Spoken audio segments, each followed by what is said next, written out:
shocking new footage has reportedly surfaced online, revealing a very different side of Sean Diddy Combs inside prison. In the clip, the music mogul appears visibly tense and shaken, a stark contrast to earlier rumors claiming he was living comfortably behind bars, sipping wine and even giving business advice to fellow inmates. But according to new reports circulating online, the reality may be far more serious. Sources suggest that Diddy could be facing tension from individuals connected to the late hip-hop legend Tupac Shakur. If these claims are true, it raises troubling questions about his safety and what might really be happening behind prison walls. Life might be danger over here because people think that he has something to do with Pac. People think he has something to do with Biggie, and they right here in Brooklyn. You understand? It's right here in Brooklyn, and some of the people are still mad that he made Making of the Band walk to Brooklyn from, to get the cheesecake, and just around the corner from the Cheesecake Factory. So, Junior's. So it might be some dumb shit. So y'all need to get him out of here and ship him to Jersey because somebody gonna kill him over here. Those are good arguments, if you want to call it, but it's bullshit. He gonna get the same treatment no matter how much money he got. For decades, the tragic murders of hip-hop icons Tupac Shakur and the notorious B.I.G. have cast a long, haunting shadow over the music industry, an open wound that has never fully healed. Throughout the years of speculation and controversy, Sean Diddy Combs has repeatedly and firmly denied any involvement in either of their deaths, maintaining his innocence as the questions and rumors surrounding those tragedies continue to echo through hip-hop history. Documentary that claimed, which we know wasn't true. Yeah, check this out. We don't talk about things that are nonsense. We don't even entertain nonsense, my brother. So we're not even going to go there, with all due respect, but I appreciate you as a journalist asking. Thank you. Because listen, 7 years ago, I'd have been like, yo, did you hire somebody to talk? But no, you do it like a journalist. Yeah, no, we wouldn't even get into nonsense like that. You know what I'm saying? It's nonsense. Which we never believed, by the way. Yeah, thank you. On September 7th, 1996, hip-hop icon Tupac Shakur was shot in a drive-by attack in Las Vegas. He fought for his life for 6 days before tragically passing away at just 25 years old. Only 6 months later, on March 9th, 1997, another rap legend, the notorious B.I.G., was killed in a similar drive-by shooting in Los Angeles. Two of hip-hop's biggest stars were gone within months during a time when the industry was deeply divided by the infamous East Coast-West Coast feud, an intense rivalry fueled by pride, loyalty, and long-standing tension. On the East Coast side stood Sean Diddy Combs, Biggie's close friend, producer, and the founder of Bad Boy Records. Over the years, Diddy's name repeatedly surfaced in conversations surrounding both murders, and those discussions were reignited by the documentary series The Fall of Diddy, which brought new attention to the controversy. In the series, Kirk Burroughs claimed the tension between Diddy and Tupac didn't appear overnight. Their relationship changed dramatically after November 30th, 1994, when Tupac arrived at Quad Recording Studios in New York City to record a guest verse for Little Sean, but was instead ambushed, robbed, and shot 5 times in the lobby. Tupac survived, but the incident shattered his trust in those around him. From that moment forward, he openly suspected both Diddy and Biggie, and in a 1996 interview with Vibe, he was asked directly whether he believed Diddy had any involvement, an accusation that would only deepen one of hip-hop's most controversial rivalries. Puffy was involved in the shooting? Only they can answer that question. I have my own opinion, but I wouldn't slander their name like they did mine. I wouldn't say things that I knew, you know what I mean?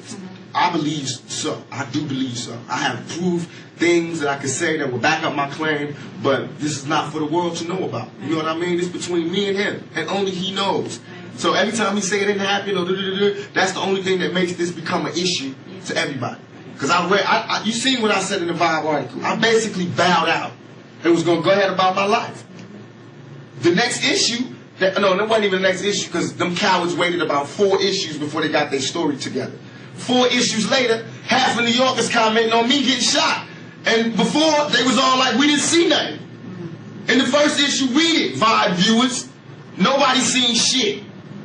The fourth issue, when they came back with a reply, everybody knew what I did. They knew what I said. I was acting. Who gets shot 5 times in acts? Oh, I didn't get shot 5 times in their vision. I only got shot once because they found the bullet. The police found it, but now they the cops. Now they doing detective work. They found the bullet. Oh, you found the bullet, huh? So what is this other shit in me then? What was the doctors talking about? What? Can you explain these other holes in me? How'd I get gunpowder all over me? That insulted my intelligence. So yes, I did say Thug Life was there. Yes, I bowed out, all of that. But when they said that, they breathed. The 1994 shooting at Quad Recording Studios has never officially been solved, but former bodyguard Gene Deal has made explosive claims about what allegedly happened behind the scenes. According to Deal, Sean Diddy Combs may have known in advance that Tupac Shakur was going to be attacked and did nothing to stop it. Deal says the story was briefly referenced in a documentary connected to 50 Cent, but claims a crucial detail was left out. He alleges that on the very day of the incident, Diddy was in the office of James Jimmy Henchman alongside Andre Harrell. Deal further claims that the Notorious B.I.G. and Suge Knight were unaware of this meeting. According to Deal, Diddy's presence wasn't accidental. He was allegedly keeping a close watch on Biggie because he controlled the rapper's publishing at the time and wanted to monitor the new material Biggie was writing. But the most shocking claim, Deal says, is that during that meeting, Jimmy Henchman allegedly told Diddy that Tupac was about to be taught a lesson over money he supposedly owed. Jimmy Henchman told him that they finna teach Pac a lesson. Because Pac had owed him some money. So that's why he was up in the studio and was coming to the studio. Pac owed him some money. He was gonna work it off and get some money from doing a song with Lil Sean. And that's what that was about. But Pac was talking greasy to Jimmy Henchman, and Jimmy Henchman wasn't the type of dude that you talk greasy to, allegedly. Unless you're 50 Cent. So Diddy knew what was gonna happen to Pac. He knew Pac was about to deal well, yeah. He was there to see it. He was there to see it. He wasn't only there to see Big them. When Jimmy Henchman told him that, he was there to see what's going to happen to Pac. He was there for that. Because had he not been there for that, he would have went up there in the office. He would have went to the studio or the studio session with Big them. He would have went to that studio session with Big them. He knew what room Big them was in. He didn't do that. He was there to see what was going to happen to Pac after Jimmy told him. According to Gene Deal, these claims closely align with statements made by Kirk Burroughs, who has also suggested that Sean Diddy Combs may have played a role behind the scenes during that turbulent period in hip-hop. Deal argues that if money was indeed connected to the situation, Burroughs, given his position as a co-founder of Bad Boy Records, would likely have insight into where those funds may have originated, adding another layer of controversy to the long-running speculation surrounding the events of that era. Kirk Burroughs, he also said that, he feels like, Diddy was behind Pac murder. Yeah. If Diddy played a part in that stuff, like he said, Kirk know where the money came from. I'ma say this. They tried to, if you talk about the Vegas trip and the whole 9 yards, Kirk said that he paid for people to drive out to Vegas.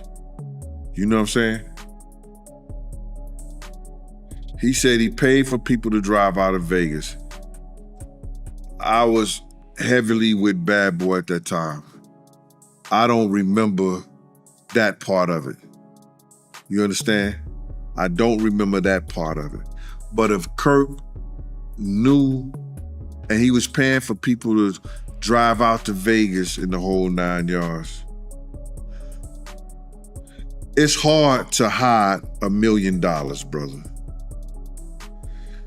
You ain't going to cash that in the check cashing place. You signing that over to somebody. I said 1,000 times, and I'll say it 1,000 times again. Eric Von Zip showed me and my man Boom Dang, AKA my man Slick, a check for $1 million. We don't know, and everybody trying to say, lying, talking about half of it got paid, 500. I don't know. I know when I asked him about, we asked him, do we ask? No, we didn't ask him.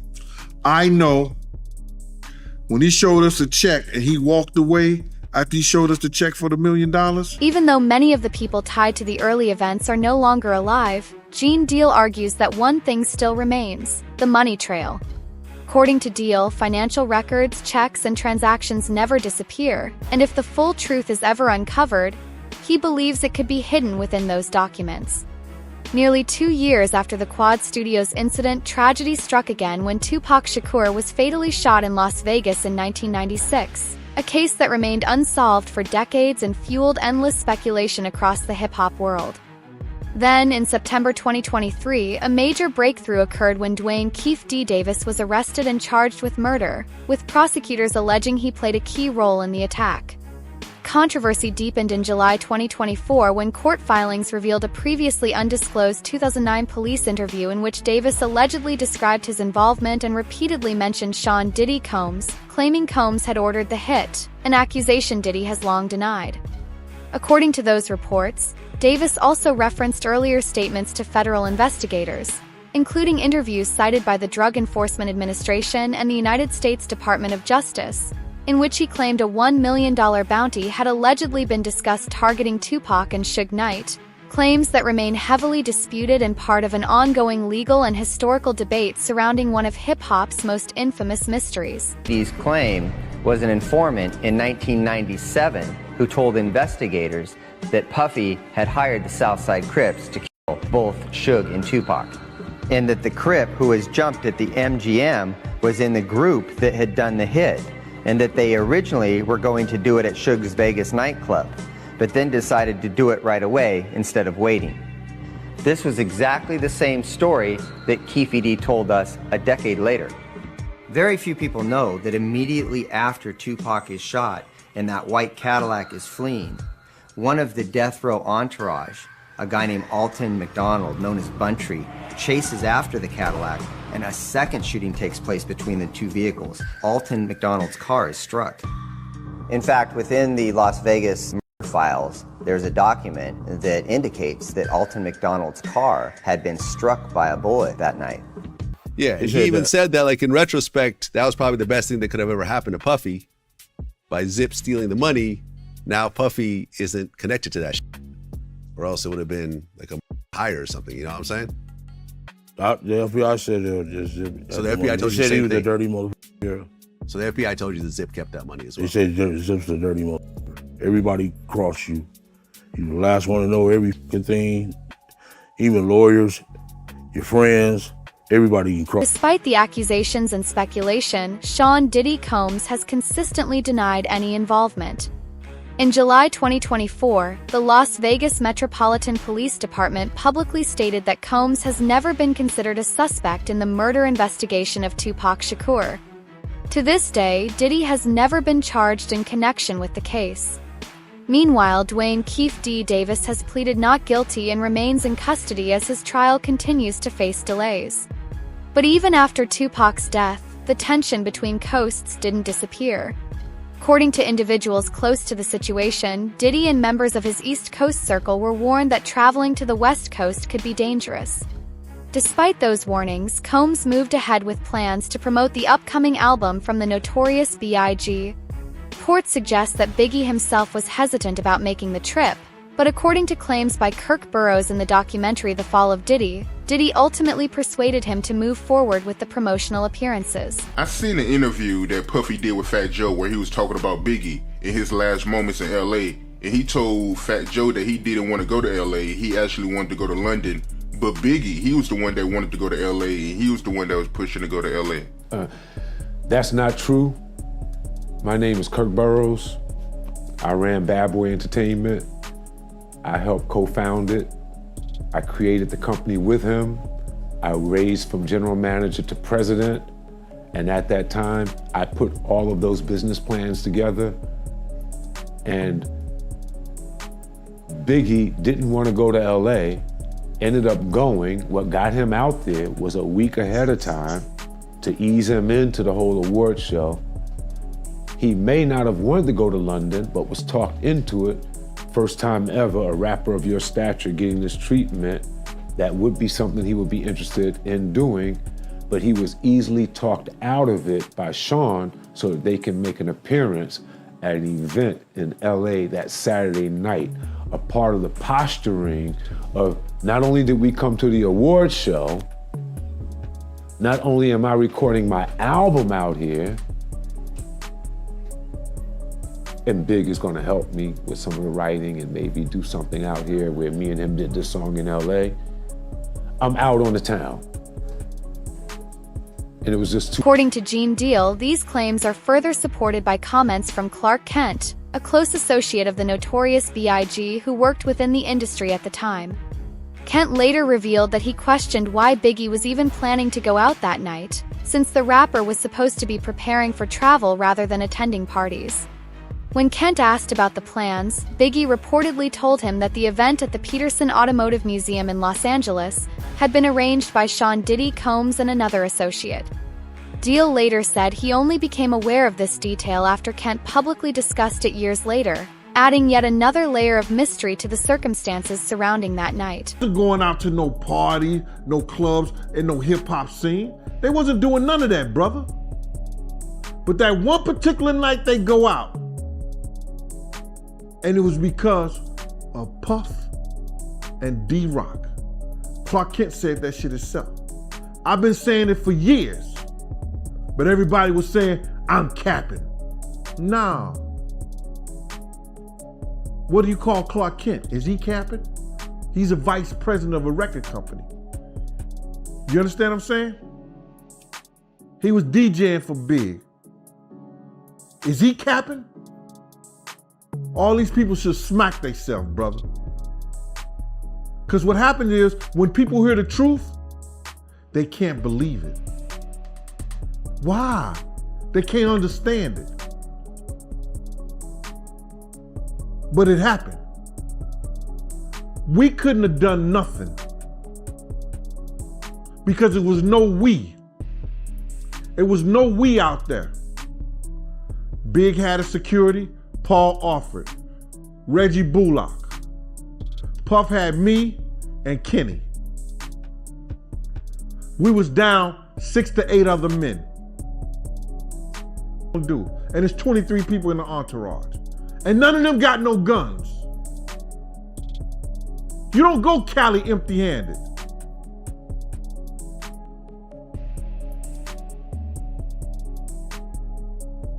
According to Gene Deal, one detail from that night still weighs heavily on him.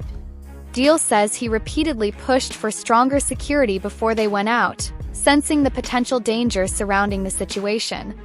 However, his request was ultimately denied. He claims that Sean Diddy Combs, also known at the time as Puffy, said there simply wasn't enough money in the budget to increase security, a decision that Deal believes had devastating consequences. Those people still want to know shit about him. They should have had better security. I asked them before we gonna go out, let's hire some more security. They refused to hire more security. They refused to hire more security. Kirk Burrows said the same thing. They ain't have it in the budget. Not without Big, they don't have no budget. How about that? Later in the documentary series, former Greg Kading shared his perspective on the case, suggesting that Sean Diddy Combs may have complicated the investigation rather than helped it. According to Kading, certain actions and circumstances surrounding the situation appeared to make the search for answers more difficult, adding yet another layer of controversy to the long-running mystery surrounding the deaths of hip-hop icons Tupac Shakur and the Notorious B.I.G. Perceptions have changed slightly, gradually over time. Today, I look at Diddy through a different lens than I might have 10, 15 years ago. There were obviously some early red flags, but it's a complicated thing because we have to be very careful about falsely accusing people or even, making accusations based on nothing more than speculation. And we just haven't seen all the evidence. So I prefer to kind of withhold judgment on some things. I can tell you regarding Diddy back when Tupac Shakur and Biggie Smalls were murdered. He wasn't exactly cooperative. He didn't do what you would assume a friend or a manager, so to speak, would do. So from a law enforcement perspective, he was very unhelpful in an area where he ought to have been contributing towards getting some type of justice in those two murder cases. But as we found out in time, he was complicit in one of them, and which would make sense why maybe he didn't cooperate in the other, because the two were, they were just, we always understood that they were somehow interconnected. And so if you're going to cooperate or provide information on one and you're culpable in the other, one thing could lead back to the next. And that's where I think he understood his own vulnerability. Witnesses at the scene described the notorious B.I.G. shooter as a black man wearing a blue tuxedo with a bow tie, but despite the eyewitness accounts, no one has ever been arrested or formally charged in the case. Decades later, the murders of both the notorious B.I.G. and Tupac Shakur remain officially unsolved, and Sean Diddy Combs has never faced charges related to their investigation. However, the controversy surrounding these cases continues to resurface as new claims and alleged connections emerge. According to Kirk Burroughs, the tension between Tupac and the East Coast Circle was already building long before the infamous incident at Quad Recording Studios. Trust was fragile, egos were clashing, and the hip-hop industry was filled with quiet rivalries. When Tupac was robbed and shot inside the building in 1994, Burroughs says the fallout was immediate and intense, and from that moment forward, the relationship between the rival camps was permanently changed. Again, he was friendly with Big. He saw Little Sean, people like that. They wanted him to come and do a record. That was what was set up at Quad. Biggie, knowing Little Sean, they were all there, C's, all of them. It was just going to be a fun night at the studio. Pac showed up. He saw them looking down from the window. His new friends were there. An incident happened in the elevator. It might have been a scary thing, like just to send a message. Tupac standing his own ground, just didn't leave it at that. He ended up getting hit, getting shot. The elevator went up. Our people were shocked to see him in that state. He was shocked to see our people looking at him shocked. He thought that they knew something about it.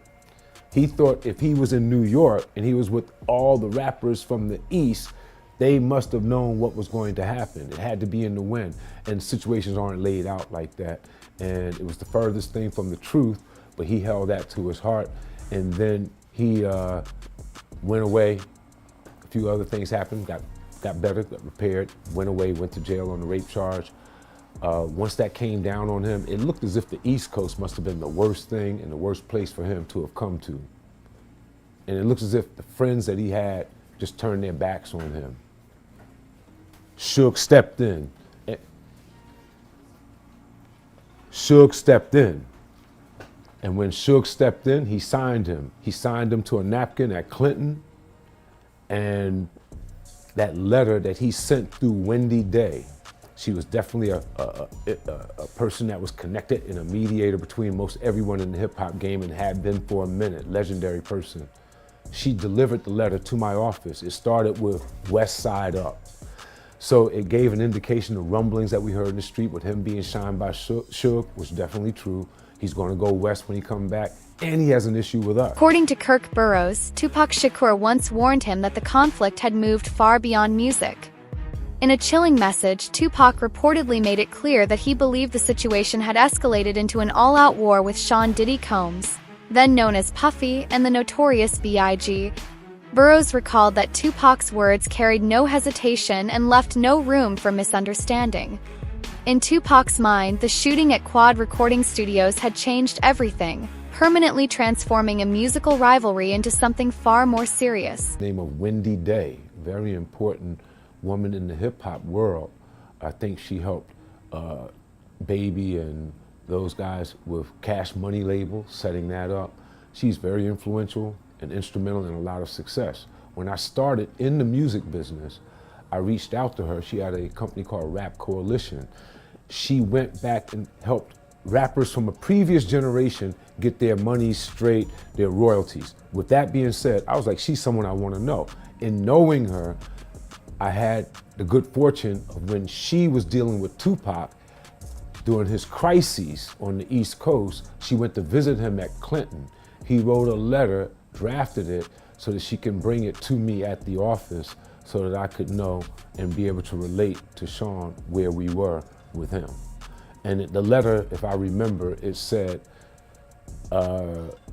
West Side Up. And what we had heard was rumblings that Suge came and signed him on a napkin to a contract, and he was going to go west, and all the stuff that happened to him on the east, it made it look like people on the east, King or the biggest rappers on the east, or people that he knew, should have warned him or protected him against what had happened. And it just is not geographically laid out like that. And a lot of people caught some blame for things that they had nothing to do with. And he took offense, went west, and that started him as a mouthpiece against the East, all right, going at Biggie. And I think it's more than, that's one level of the beef. Then I think there's another level of things that were going on in the streets where things happened in the dividing line between East and West that caused a big rift that led to mouthpieces going. From the perspective of Kirk Burroughs, that moment marked the true beginning of a feud that would soon spiral far beyond music, long before the violence that later shocked the world. However, not everyone sees the story the same way. Chopper Young City has openly expressed his belief that Sean Diddy Combs was likely behind the killing of Tupac Shakur, pointing to the intense hostility that existed between the two men at the height of the East Coast-West Coast rivalry. These claims remain controversial and unproven, but they continue to fuel debate about one of hip-hop's most enduring mysteries. You made about how when you would bring up Pac name around Diddy, he'll get mad. Yes. Yes. He hated every bit of it. I remember one time, you know, he was like, who did you grow up listening to? I'm like, Tupac. I ain't mentioned Biggie. That nigga ain't even talk to me for like 4 days after that. Everything with Pac, like, you couldn't say Pac was anything better than Biggie. You can't put them in the same realm or nothing. It was all about Biggie. Nigga, I ain't know no fucking, it was all a dream whole song. I knew a couple words, the first verse maybe, but he made us recite the whole fucking thing. I guess, I don't know. He made us recite that whole fucking thing. And I don't think that Biggie would have gave a if a nigga would have killed about reciting this whole shit. You dig? Like, cause I grew up listening to Biggie too, you know? And I just felt. According to Chopper Young City, the tension between Sean Diddy Combs and Tupac Shakur went far beyond ordinary rivalry. Chopper claims the hostility didn't feel like simple competition or industry beef. It felt deeply personal. In his view, Diddy's resentment toward Tupac ran much deeper than most people realized at the time, something he says only became clearer to him years later as more details and perspectives began to surface about that turbulent era in hip-hop history. This situation, I think the real reason why they ain't gonna let Puffy out is because they trying to connect that Keefer D situation with Puffy. That's what I really think it is, because if it came down to some freaking foolishness and all that there of buku chumped up charges they couldn't prove, I don't think they got no evidence. I think they trying to keep him in there to lock in that Keefer D. You heard me? That Keefer D situation with Puff. I think that's the only reason why he's still in jail right now. They know Puff is not a dangerous person on the outside. They know if they let him out right now, he's gonna be on house arrest. He's gonna be a good boy. He f around and do all church little videos and whatever. They know that already. That's not what they aiming for. They don't care about none of that. What they care about is they trying to connect Keefer D with Biggie. I mean, with Tupac and Diddy. I'm telling you, that's what I feel. I never thought I would have said that, but I'm an intelligent man, bruh. And ain't no other way they gonna keep you in there of, oh, yeah, oh, Diddy did this to me. Oh, Diddy did that to me. I'm suing him. Oh, we got enough evidence to, No, you don't. That's accusations. That's not factual, brother. You dig? So I feel like the factual thing that they really trying to aim for is the kid for D. That's the only thing that they can really lock him in with. All the rest of that shit gonna get trumped down when it come down to it. Diddy gonna plea, and that shit gonna be over with. What they going? That rabbit in the hole is gonna be that kid for D situation. I'm telling, mark my words. Watch. That's why they ain't gonna let him out. They would have let Kid for D out on that bail. Vegas got a little thing. They'll let you out on bail, but they got little restrictions of how you can get out. You dig? So they gonna make sure your ass can't get out of jail. Trust me. So that's the only way I see that. According to circulating reports, 50 Cent is allegedly behind the release of several controversial clips and has been sharing them with outlets such as TMZ and other media platforms, rapidly spreading the footage across the internet. Meanwhile, Gene Deal believes that if these leaks continue, Sean Diddy Combs may eventually respond, warning that the situation could escalate as tensions around the controversy continue to grow. That's doing shit like this. That's taking from people's families. That's beating women. That's drugging women. I ain't got a problem with it. Let's go to war. Bruh, first of all, they're gonna try to get his baby mama stories, you know. They're gonna try to get 50 baby mama stories. They're gonna try to get girls that he probably dated, that he had problems and issues with and stuff like that. You know what I'm saying? They're gonna try to do the same thing they probably did to R. Kelly or Puff or whatever like that, and people tell their stories. You understand? But, you know, they trying to retaliate on what he did. Let him go ahead, bruh. Because I think he ready for it. You don't do this shit, and you don't do the stuff that he did or sign on to the stuff that he did with Puff. Unless you got your shit in order. Don't throw no stone if you live in a glass house. Don't throw no stone if you live in a glass house. I believe 50 ready for it. If they come at him any kind of way. I heard that Diddy is trying to sue Netflix for $1 billion. Ain't nothing came up in court. That's just talk, bro. No paperwork has been put in and signed into that. They're gonna have to have a reason. If they were suing him and he had enough reason, why they didn't cease and desist the thing? Huh? If he had a leg to stand on, why they didn't cease and desist the documentary? They're just people talking. Headline news. Because had it been filed in court and they had a leg to stand on, they'd have been bringing that stuff down. Oh, we can't show it no more. With new claims and old controversies resurfacing, many people are once again questioning whether the full truth behind the murder of Tupac Shakur will ever be revealed, and whether Sean Diddy Combs could one day face conviction in connection with the case. What do you think? Will the mystery finally be solved? Share your thoughts in the comments below.